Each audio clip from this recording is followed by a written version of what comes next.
Chandrasekhar, forest divisional officer, Achampet.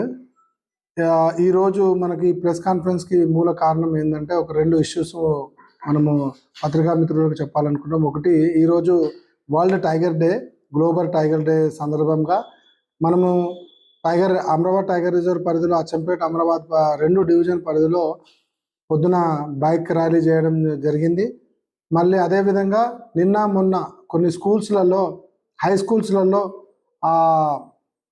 మన painting plus ఇంకా ఇదేంటి ఎస్ఏ రైటింగు ప్లస్ ఇంకా ఎలొకేషన్ కాంపిటీషన్స్ పెట్టి వేరే వేరే క్లాసులలో కాంపిటీషన్ పెట్టి వాళ్ళకు ప్రైజ్ డిస్ట్రిబ్యూషన్ కూడా ఈరోజు చేయడం జరిగింది.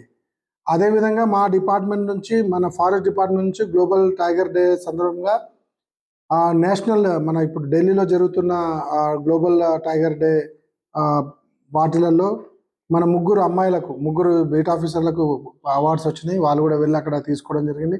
అదేవిధంగా మిగతా వాళ్ళకు హైదరాబాద్లో వాళ్ళు చేసిన మంచి పనులకు కానీ, లేకుంటే టైగర్ రిజర్వ్లో టైగర్ కన్జర్వేషన్లో వాళ్ళు చేసిన విధులకు కానీ వాళ్ళకు ఇక్కడ కూడా చాలామందికి, ఇద్దరు రేంజ్ ఆఫీసర్లకు, సెక్షన్ ఆఫీసర్లకు, బీట్ ఆఫీసర్లకు, వాచర్లు, బేస్ క్యాంప్ వాచర్ల వరకు కూడా అవార్డులు ఇవ్వడం జరిగింది. వాళ్ళకు క్యాష్ ప్రైజ్ కూడా 5,000 రూపాయల చొప్పున అక్కడ ఇవ్వడం జరుగుతుంది. అది ప్రోగ్రామ్ అయిపోయింది.